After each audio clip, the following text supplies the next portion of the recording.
Students unique academy. आज हम बात करेंगे सीटेट के प्रीवियस ईयर के पेपर के बारे में जो 27 जनवरी 2023 को हुआ था। इससे पहले मैंने इसके काफ़ी वीडियोस बना रखे हैं, ना देखे हो तो देख लेना, हमारे एग्जाम्स के लिए इम्पोर्टेंट है। सबसे पहले हमारा चाइल्ड डेवलपमेंट एंड पेडागोजी आता है और उसका पहला क्वेश्चन कह रहा है कि एक पेंसिल को पकड़ना डैश कौशल का उदाहरण है, जबकि फुटबॉल को धकेलना डैश कौशल का उदाहरण है। तो ऑप्शन ए है सूक्ष्म गतिक सकल गतिक, ऑप्शन बी है सामाजिक भावनात्मक, ऑप्शन सी है सकल गतिक सूक्ष्म गतिक, ऑप्शन डी है भावनात्मक सामाजिक। तो इसमें हमारा सही आंसर हो जाएगा ऑप्शन ए सही हो जाएगा सूक्ष्म गतिक सकल गतिक। एक पेंसिल को पकड़ना जो है वो फाइन मोटर यानी कि सूक्ष्म गतिक कौशल का उदाहरण है, जबकि जो फुटबॉल होती है उसको धकेलना सकल गतिक कौशल का उदाहरण है। ठीक है, यानी पेंसिल को जब हम पकड़ते हैं तो वो सूक्ष्म गतिक का उदाहरण होता है। हमारी व्याख्या भी वही कह रही है कि एक पेंसिल को पकड़ना सूक्ष्म गतिक कौशल यानी कि फाइन मोटर स्किल का उदाहरण है, जबकि जो फुटबॉल होती है जब उसको ढकेलते हैं तो वो सकल गतिक कौशल यानी कि क्रॉस मोटर स्किल्स का उदाहरण है। सूक्ष्म गतिक कौशल क्या होता है? सूक्ष्म गतिक कौशल वे होता है जिसमें कोई बच्चा या फिर शिशु छोटी छोटी गतिविधि को अंजाम देता है। अच्छा, कोई बच्चा या फिर कोई शिशु होता है जब छोटी छोटी गतिविधियां वो करता है और उसको अंजाम देता है तो वो सूक्ष्म गतिक कौशल कहलाती है। जैसे कि उंगली और अंगूठे का इस्तेमाल करके बताता या खेलता है। जब वो अपनी उंगली का इस्तेमाल करता है जैसे कि पेंसिल को पकड़ता है या फिर वो अपने अंगूठे का इस्तेमाल करता है तो वो होता है सूक्ष्म गतिक कौशल। फिर हमारा सकल गतिक कौशल क्या होता है?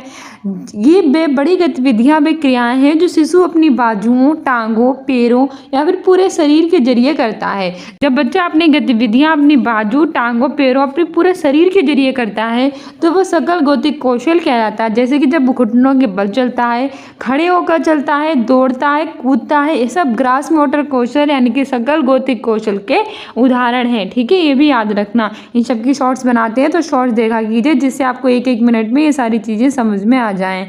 ठीक है, मैंने जीन प्याजे की भी बता दिया था कि वो कितनी उनकी विकास की अवस्थाएं हैं, कौन कौन सी है, तो वो सब सारे शॉर्ट्स देख रही है, एग्जाम्स के लिए इंपॉर्टेंट है। अगला क्वेश्चन कह रहा है कि विकास के संदर्भ में निम्न में से कौन सा सही नहीं है। तो ये डेवलपमेंट के संदर्भ में कौन सा कथन इसमें से सही नहीं है?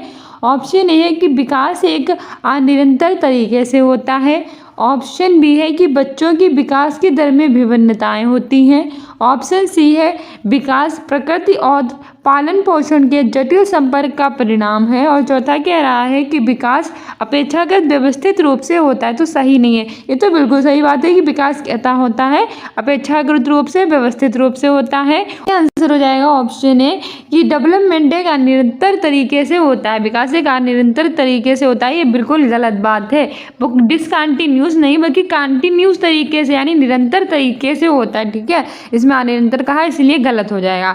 बल्कि ये बिल्कुल सही है कि बच्चों का विकास की दर में जो होती है वो विभिन्नताएं होती हैं, और ये भी सही है कि विकास के प्रकृति और पालन पोषण के क्या होते हैं, जटिल संपर्क का ये परिणाम होती हैं, और विकास का अपेक्षाकृत व्यवस्थित रूप होता है। ये सारी चीज़ें सही हैं। ठीक है, हमारी व्याख्या कह रही है कि विकास एक अनिरंतर तरीके से होता है। ये कथन पूरी तरह से सही नहीं है, ये कथन पूरी तरह से गलत है, क्योंकि विकास एक निरंतर चलने वाली प्रक्रिया है जो कि गर्भावस्था से प्रारंभ होकर मृत्यु तक लगातार चलती रहती है। विकास कैसी अवस्था होती है? एक ऐसी अवस्था होती है जो गर्भावस्था से प्रारंभ होती है और मृत्यु के बाद तक चलती रहती है, और विकास की गति में कभी कभी वृद्धि तथा कमी भी होती है। और विकास की गति में क्या होती है? कभी कभी कमी हो जाती है और कभी कभी उसमें वृद्धि हो जाती है, परंतु विकास की प्रक्रिया कभी रुकती नहीं है, वो लगातार चलती रहती है। इसीलिए विकल्प सही नहीं है।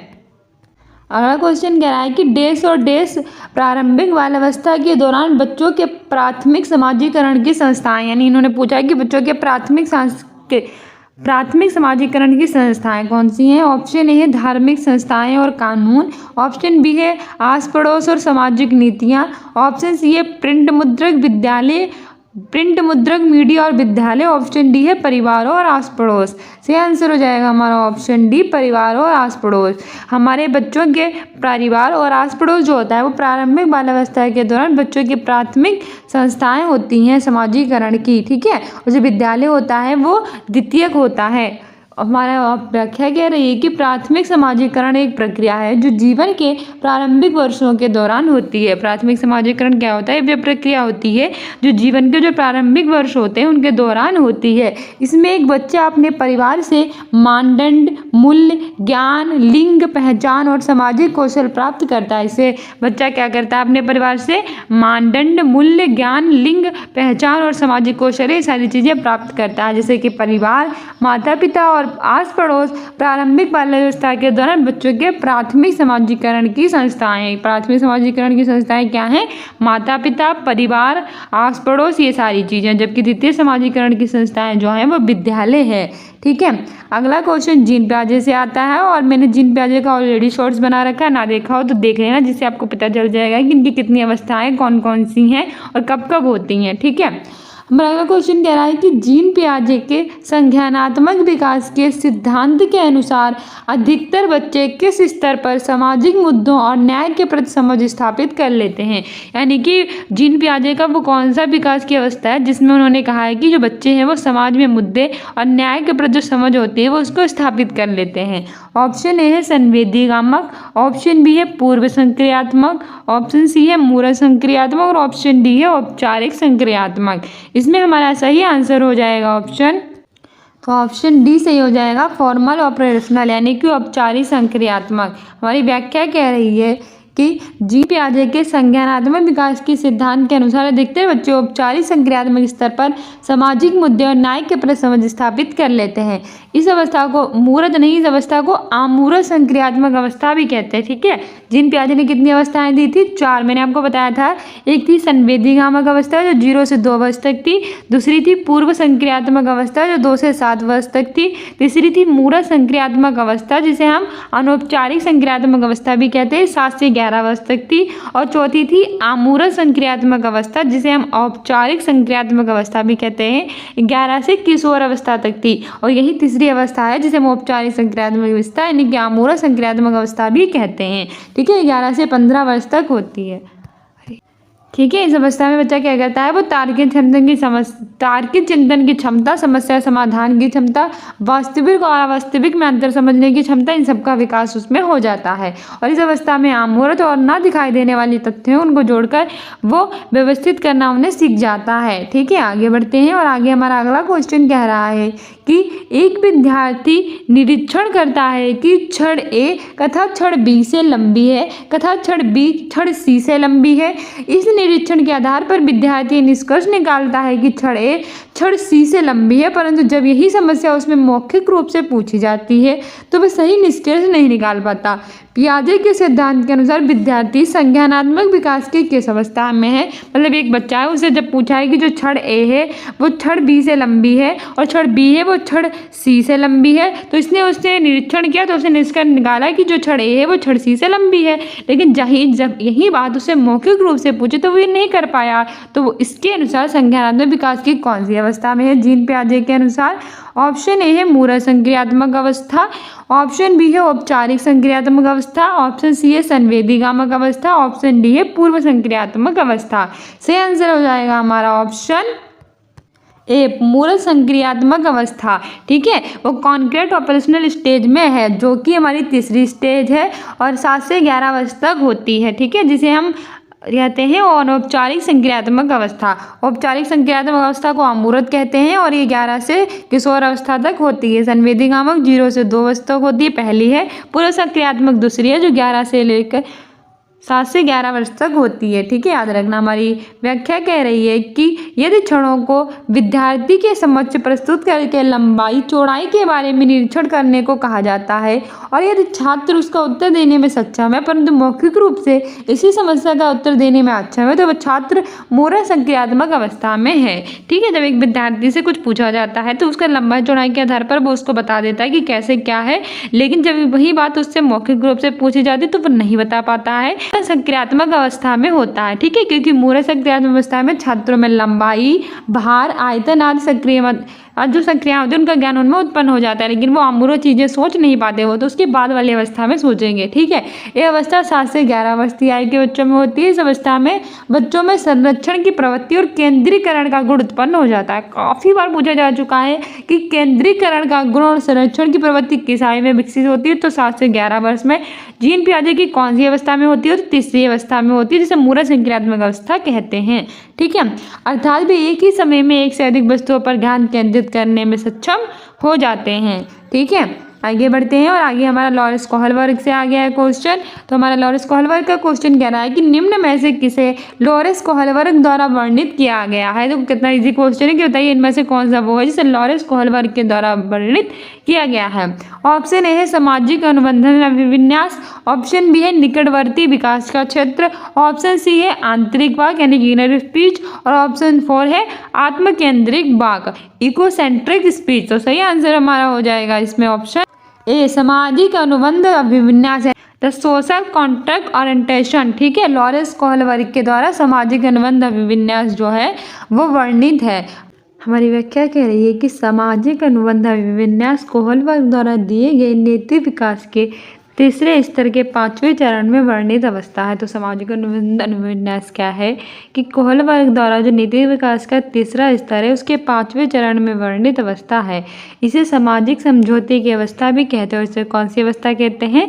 सामाजिक समझौते की अवस्था। ठीक है, इस अवस्था में छात्र समाज के नीति नियमों को अपनाने लगता है। समाज अवस्था में क्या करता है, ये छात्र होता है वो समाज के कुछ नीति नियम है उन्हें अपनाने लगता है और समाज के प्रति अपने व्यक्तित्व और व्यवहार में उचित परिवर्तन करने लगता है, और समाज के प्रति उसका जो व्यक्तित्व व्यवहार होता है उसमें उचित परिवर्तन करने लगता है, अतः पूर्ण रूप से सामाजिक कार्यों के प्रति उत्तरदायित्वों को अपने अंदर क्या कर लेता है, समाहित कर लेता है। ठीक है, अगला क्वेश्चन कह रहा है कि राजेश तीसरी कक्षा का विद्यार्थी एक समस्या का समाधान खोजने में जूझ रहा है। जो राजेश है वो तीसरी क्लास में पढ़ता है, वो किसी भी समस्या यानी कोई प्रॉब्लम को सोल्यूशन करने में, उसे खोजने में वो जूझ रहा है। ये देखकर उसकी अध्यापिका ने उसे कुछ संकेत दिया जिसके आधार पर वह समस्या का समाधान कर पाया। तो क्या किया कि उसकी टीचर देख रही थी कि एक लड़का बहुत ही देर से कोई प्रॉब्लम है उसको सोल्यूशन करने की कोशिश कर रहा था पर वो कर नहीं पा रहा था, तो अध्यापिका ने उसके थोड़ा सा उसे संकेत दिया और जिसके आधार पर उसे समस्या को समाधान कर लिया। तो लेव वाइगोत्स्की की शब्दावली में अध्यापिका ने जो पार्ट यानी कि स्कैट फोल्डिंग प्रदान की उसे राजेश को क्या डेस पाने में मदद की, तो वो क्या पाने में उसने मदद की? ऑप्शन ए है ईगोसेंट्रिज्म यानी कि स्व केंद्रिकता, ऑप्शन बी है अपरिवर्तनीय सोच, ऑप्शन सी है समीपस्थ विकास का क्षेत्र और ऑप्शन डी है जैविक परिपक्वता। सही आंसर हो जाएगा option C zone of proximal development यानी कि समीपस्थ विकास का क्षेत्र, ऑप्शन सी सही हो जाएगा। हमारी व्याख्या कह रही है कि जो राजेश है वो तीसरी कक्षा का विद्यार्थी है जो कि एक समस्या का समाधान करने की कोशिश कर रहा था, पर जब उसकी अध्यापिका ने देखा कि वो उस प्रॉब्लम को कुछ सही से सॉल्व नहीं कर पा रहा तो थोड़ा सा उसने संकेत दिया और जिसके आधार पर उसने अपनी समस्या का समाधान कर लिया। तो वाइगोत्स्की शब्दावली में जो उस अध्यापिका ने वो पाठ यानी थोड़ी सी वो हेल्प प्रदान की तो उसे ही समीपस्थ विकास का क्षेत्र जो है वो कहते हैं। किसी के मार्गदर्शन में शिक्षार्थी के वास्तविक विकास स्तर और उसके विकास के स्तर के बीच की दूरी को ही हम समीपस्थ विकास का क्षेत्र कहते हैं। यह एक शिक्षार्थी अपने दम पर क्या कर सकता है और किसी की मदद से वे क्या कर सकता है, इसके बीच के अंतर को दर्शाता है। यानी कि मान लीजिए राजेश ने यहाँ तक किसी प्रॉब्लम को सॉल्व कर दिया और यहाँ इसकी प्रॉब्लम इतनी बड़ी है लेकिन यहाँ पर तक वो कर लेगा, लेकिन इस बीच की प्रॉब्लम का उसे सोल्यूशन ही नहीं दे रहा है, समझ में नहीं आ रहा है, तो अध्यापिका ने इस बीच की प्रॉब्लम को सुलझा दिया तो जिससे वो इस सारी पूरी प्रॉब्लम को सही से सॉल्व कर पाएगा। ये बीच को जो अध्यापिका ने उसे प्रदान किया पाठ या स्कैफोल्डिंग, इसे ही समीपस्थ विकास का क्षेत्र कहते हैं। ठीक है, अगला क्वेश्चन कह रहा है कि निम्नलिखित में से किस सिद्धांतकारी ने अधिगम के संदर्भ में सामाजिक संरचनावाद पर जोर दिया। तो बताइए वो कौन सा सिद्धांतकारी है जिसने अधिगम के संदर्भ में सामाजिक संरचनावाद पर जोर दिया है। ऑप्शन ए है B.F. स्किनर, ऑप्शन बी है लॉरेंस कोहल वर्ग, ऑप्शन सी है लेव वाइगोत्स्की और ऑप्शन डी है सिगमंड फ्रायड। बताइए वो कौन से सिद्धांतकारी हैं जिन्होंने अधिगम के संदर्भ में सामाजिक संरचनावाद पर जोर दिया। सही आंसर हो जाएगा हमारा ऑप्शन सी लेव वाइगोत्स्की। ठीक है। हमारी व्याख्या कह रही है कि लेव वाइगोत्स्की ने अधिगम के संदर्भ में सामाजिक संरचनावाद पर जोर दिया। इनके सिद्धांत को सामाजिक सांस्कृतिक सिद्धांत भी कहते हैं और इनके सिद्धांत को हम क्या कहते हैं? सामाजिक सांस्कृतिक सिद्धांत, जिसमें इन्होंने बताया कि बालक के सर्वांगीण विकास में सामाजिक और सांस्कृतिक कारकों का महत्वपूर्ण स्थान है। इन्होंने कहा कि बालक को जब अच्छे से पूरा विकास हो, सर्वांगीण विकास हो, इसमें सामाजिक और सांस्कृतिक कारक है बहुत ही महत्वपूर्ण स्थान उनका होता है, क्योंकि बालक समाज में रहकर सामाजिक अंतःक्रिया द्वारा अनुकरण करके सीखता है तो अपना विकास करता है। क्योंकि जो बालक होता है वो एक सामाजिक प्राणी है, वो समाज में ही रहता है, उसके द्वारा ही वो अनुकरण करके अपना विकास करता है। ठीक है, आगे बढ़ते हैं और आगे हमारा अगला क्वेश्चन कह रहा है 9वें नंबर का, करके सीखना खोजी अधिगम और सहभागी अधिगम एक देश कक्षा की विशेषता है। ऑप्शन ए है व्यवहारवादी, ऑप्शन बी है प्रगतिशील, ऑप्शन सी है अध्यापक केंद्रित, ऑप्शन डी है निष्क्रिय। देखो, निष्क्रिय और अध्यापक केंद्रित कोई कक्षा होती नहीं है, तो करके सीखना और खोजी अधिगम ये हमारी प्रगतिशील कक्षा की ही विशेषता हो सकती है। ठीक है, ऑप्शन बी सही हो जाएगा। करके सीखना, लर्निंग बाय डूइंग, और खोजी अधिगम और सहभागी अधिगम ये सब हमारी प्रगतिशील कक्षा की विशेषता हैं। प्रगतिशील कक्षा प्रगतिशील शिक्षा विभाग है, जिसमें रटे रटाए ज्ञान के बजाय बच्चों के करके सीखने पर बल दिया जाता है। इसमें जो बच्चों का जो रटा रटाया ज्ञान है वो किसी काम नहीं आता है, इसीलिए बच्चों को रटाया कुछ भी नहीं जाता है, जबकि उन्हें क्या किया जाता है कि उनके करके सीखने पर यानी लर्निंग बाय डूइंग के पर बल दिया जाता है। ठीक है, वो पहले करते हैं उसके द्वारा वे सीखते हैं। यह छात्रों को नए ज्ञान और जानकारी प्राप्त करने में सहज महसूस कराने के लिए एक लोकतांत्रिक माहौल प्रदान करती है। ये क्या करती है? बच्चे सहज महसूस करें, इसके लिए एक लोकतांत्रिक माहौल है वो प्रदान किया जाता है। कथा लचीली पाठ्यचर्या, लचीली समय सारणी, आकलन के लचीले तरीके और बैठने की उचित व्यवस्था के उपयोग पर भी जोर देता है। इस कक्षा में बच्चों की क्रियाओं और अनुभवों को वरीयता दी जाती है। इसमें क्या किया जाता है कि बच्चों के जो अनुभव होते हैं और उन सबको वरीयता दी जाती है। ठीक है, उन्हें प्राथमिकता दी जाती है। आगे बढ़ते हैं और आगे हमारा अगला क्वेश्चन कह रहा है कि 10वें नंबर का, राधिका एक खिलाड़ी होने के साथ साथ एक अच्छी नृत्यांगना भी है। हार्वर्ड गार्डनर के अनुसार उसके पास 10 प्रकार की बुद्धि है। यानी जो राधिका है वो खिलाड़ी तो बहुत अच्छी है, बहुत अच्छा खेल खेल लेती है, उसके साथ साथ वो नृत्यांगना भी है, डांस भी बहुत अच्छा कर लेती है। तो हार्वर्ड गार्डनर के अनुसार वो किस प्रकार की बुद्धि है? ऑप्शन ए है अंतर्व्यक्तिक यानी कि इंटरपर्सनल, ऑप्शन बी है भाषाई यानी लिंग्विस्टिक, ऑप्शन सी है शारीरिक गतिक संवेदी यानी बॉडली काइनेस्टिक, और ऑप्शन डी है म्यूजिकल यानी कि संगीतात्मक। सही आंसर हो जाएगा ऑप्शन सी शारीरिक गतिक संवेदी यानी बॉडली काइनेस्टिक। ठीक है, क्योंकि वो खिलाड़ी होने के साथ साथ नृत्यांगना भी है। हमारी व्याख्या कह रही है कि राधिका एक खिलाड़ी होने के साथ साथ एक अच्छी नृत्यांगना भी है। हार्वर्ड गार्डनर के अनुसार उसके पास शारीरिक गति संवेदी प्रकार की बुद्धि है, क्योंकि व्यक्ति की अपने शरीर के अभिव्यक्ति की एक साधन के रूप में कौशलपूर्ण उपयोग करने की क्षमता अथवा वस्तुओं के निर्माण या संचालन के लिए कौशलपूर्ण कार्य करने की क्षमता को ही हम शारीरिक गति संवेदी बुद्धि कहते हैं। जैसे कि नर्तक, अभिनेता, खिलाड़ी, मूर्तिकार, दस्तकार, मैकेनिक, शल्य चिकित्सक आदि शारीरिक गति संवेदी बुद्धि के उदाहरण है। तो पूछ ले कि कौन कौन से प्रकार की बुद्धि होती है शारीरिक गति संवेदी?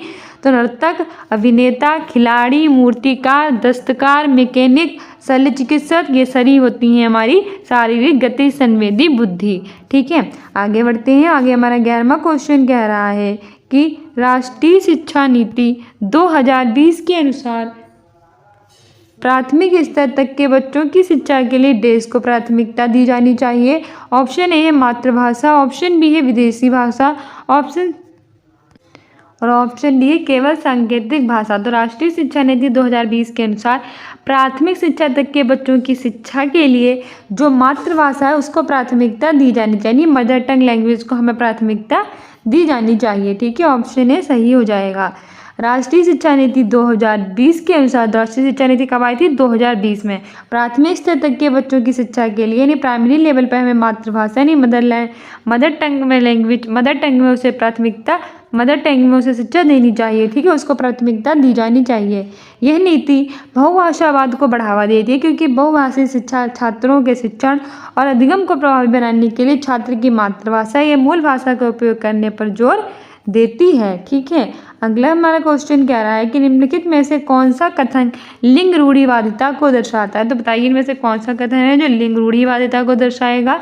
ऑप्शन ए है कि लड़कियां लड़कों की तरह ही शैक्षिक क्षेत्र में सक्षम हैं।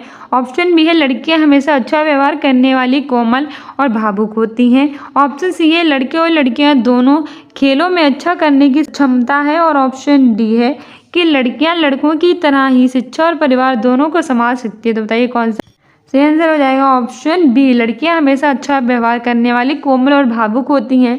ये लिंग रूढ़िवादिता को दर्शाता है।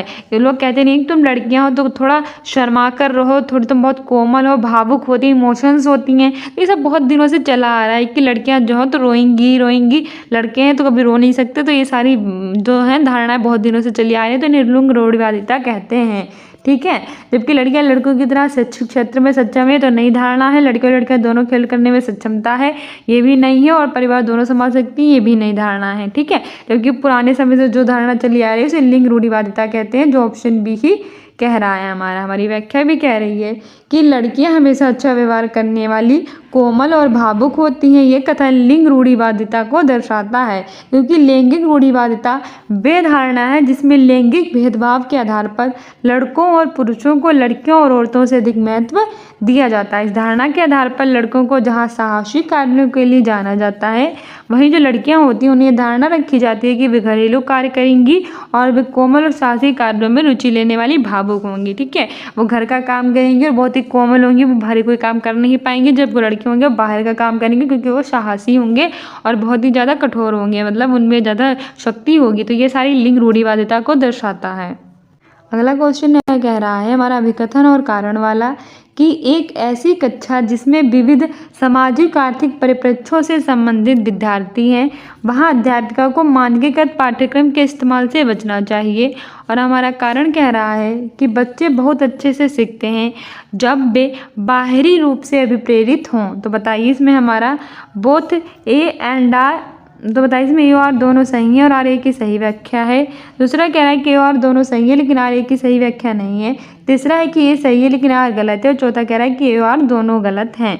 तो इसमें हमारा सही आंसर हो जाएगा ऑप्शन सी, ए सही है लेकिन आर गलत है। ठीक है, हमारी व्याख्या कह रही है कि ऐसी कक्षा जिसमें विविध सामाजिक आर्थिक परिप्रेक्ष्यों से संबंधित विद्यार्थी हैं, वहाँ अध्यापिका को मानकीकृत पाठ्यक्रम के इस्तेमाल से बचना चाहिए, क्योंकि इस पाठ्यक्रम के इस्तेमाल द्वारा वंचित पृष्ठभूमि के विद्यार्थियों व सामान्य विद्यार्थियों में भेदभाव उत्पन्न हो जाता है। इससे क्या हो जाता है, जब मानकीकृत पाठ्यक्रम का प्रयोग करती है अध्यापिका, तो वंचित पृष्ठभूमि से जो बच्चे आते हैं और जो सामान्य विद्यार्थी होते हैं उनमें जो होता है भेदभाव उत्पन्न हो जाता है। और वंचित विद्यार्थी जो होते हैं वो स्वयं में कैसा महसूस करने लगते हैं, बहुत ही ज़्यादा हीन महसूस करने लगते हैं, जैसा लगता है कि उन्हें कुछ आता ही ना हो। ठीक है, और बच्चे बहुत अच्छे से तब सीखते हैं जब वे आंतरिक रूप से प्रेरित हो, ना कि बाहरी रूप से। बिल्कुल सही बात है कि हम कह देंगे तुम्हें चॉकलेट देंगे, अगर तुमने इसमें टॉप किया है फिर तुम्हें बाइक लिवाएंगे, तो वो तो बाहरी रूप से प्रेरित हो गया। इसमें कौन सी वो अच्छे से सीख ही नहीं पाएगा, वो तो सिर्फ नंबर लाने के लिए पड़ेगा ना। तो आंतरिक रूप से उसे प्रेरित होना चाहिए, ना कि बाहरी रूप से। ठीक है, हमारा अगला क्वेश्चन कह रहा है कि शिक्षक द्वारा निम्न में से पूछा गया कौन सा प्रश्न बच्चों में सृजनात्मकता और समस्या समाधान कौशलों को बढ़ावा देता है। ऑप्शन ए, प्रदूषण क्या होता है। ऑप्शन बी है, प्रदूषण किन कारणों से हो सकता है। ऑप्शन सी है, प्रदूषण कितने प्रकार का होता है। और ऑप्शन डी है, अपने शहर में आप प्रदूषण पर नियंत्रण किस प्रकार कर सकते हैं। सही आंसर हो जाएगा option D, how can you control pollution in your city. ठीक है, ऑप्शन डी सही हो जाएगा, क्योंकि प्रदूषण क्या होता है वो बता देगा रटा रटाया, प्रदूषण किन कारणों से होता है बता देगा रटा रटाया, प्रदूषण कितने प्रकार का होता है ये भी रटा रटाया। लेकिन इसके लिए उसे माइंड लगाना पड़ेगा और यही समस्या सोचने के लिए सबसे अच्छा तरीका है। लेकिन हमारी व्याख्या कह रही है रचनात्मकता और समस्या समाधान कौशल को बढ़ावा देने वाले प्रश्नों से तात्पर्य ऐसे प्रश्नों से होता है जिसमें बच्चा जो रटा रटाया जवाब है वो नहीं देता है, उसकी बहुत सारे बिंदुओं पर विचार करते हुए सारी चिंतन करता है। यानी कि कोई आंसर है उसका रटा रटाया जवाब ना देकर उसके बहुत सारे जो पहलू होते हैं उस पर ध्यान देता है और फिर उसका आप सारी चिंतन करते हुए जवाब देता है। ये प्रश्न समाधान के विभिन्न तरीकों को दर्शाने वाले होते हैं, जिनसे बच्चों में क्या होता है कि रचनात्मकता में बच्चों की वृद्धि होती है। वो जो उसका होता है वो अर्थपूर्ण चिंतन करके नए नए समाधान को खोजता है। इस प्रकार बच्चों से पूछा ये प्रश्न कि अपने शहर में आप प्रदूषण नियंत्रण किस प्रकार करेंगे, तो बच्चों में सृजनात्मकता और समस्या समाधान कौशल है उसको बढ़ावा मिलेगा। ठीक है, बल्कि बाकी जो क्वेश्चंस होंगे उसके लिए वो जवाब को रट भी सकता है, क्योंकि प्रत्येक बच्चा अपने विविध विविध विचारों के माध्यम से शिक्षक को इस प्रश्न का उत्तर देगा। अलग अलग बच्चों के सोचने की क्षमता अलग अलग होती है और वो अलग अलग तरह से उन्हें जवाब देंगे, तो एक सा जवाब नहीं मिलेगा। अगला क्वेश्चन कह रहा है कि मूल्यांकन का मुख्य उद्देश्य क्या होना चाहिए। ऑप्शन ए है कि प्रदर्शन के आधार पर विद्यार्थियों का नामीकरण करना। ऑप्शन बी है माता पिता को उनके बच्चों की शिकायत करना कि क्या करने में असक्षम है। तीसरा है विद्यार्थियों में तुलना करना और पदानुक्रमता स्थापित करना। और चौथा है विद्यार्थियों द्वारा अधिगम प्रक्रिया में महसूस की जाने वाली चुनौतियों और उनके सामर्थ्य को समझना। मूल्यांकन का उद्देश्य तो ये बिल्कुल नहीं होता कि उन्हें नामीकरण कर दो, यानी कि उन्हें लेवलिंग चिपका दो और उनके माता पिता से शिकायतें क्यों करोगे, और तुलना करना तो बिल्कुल गलत बात है। सबसे पहला हमारा यही जवाब है कि विद्यार्थियों द्वारा अधिगम प्रक्रिया में महसूस की जाने वाली जो चुनौतियाँ हैं और उनके सामर्थ्य उनको समझना। सो डियर स्टूडेंट्स, ये था हमारा सीटेट का प्रीवियस ईयर का paper. I hope you like this video. If you like it then like, subscribe and share and don't forget to subscribe this channel. साथ ही आप सारे प्रीवियस ईयर देख सकते हैं हमारी प्लेलिस्ट में जाकर। हमने ऑलरेडी प्लेलिस्ट बना रखी है करंट अफेयर, स्ट्रेटजी के और आपके सीटेट के सारे प्रीवियस ईयर और बिहार शिक्षक भर्ती, साथ ही उत्तर प्रदेश जो पुलिस भर्ती आई है उसके सारे प्रीवियस ईयर आप हमारे स्टूडेंट्स विन अकेडमी 123 के नाम से जो इंस्टाग्राम है वहाँ से देख सकते हैं और हमारे कम्युनिटी पोस्ट में आंसर दे सकते हैं। मिलते हैं नेक्स्ट वीडियो में। Thank you, bye.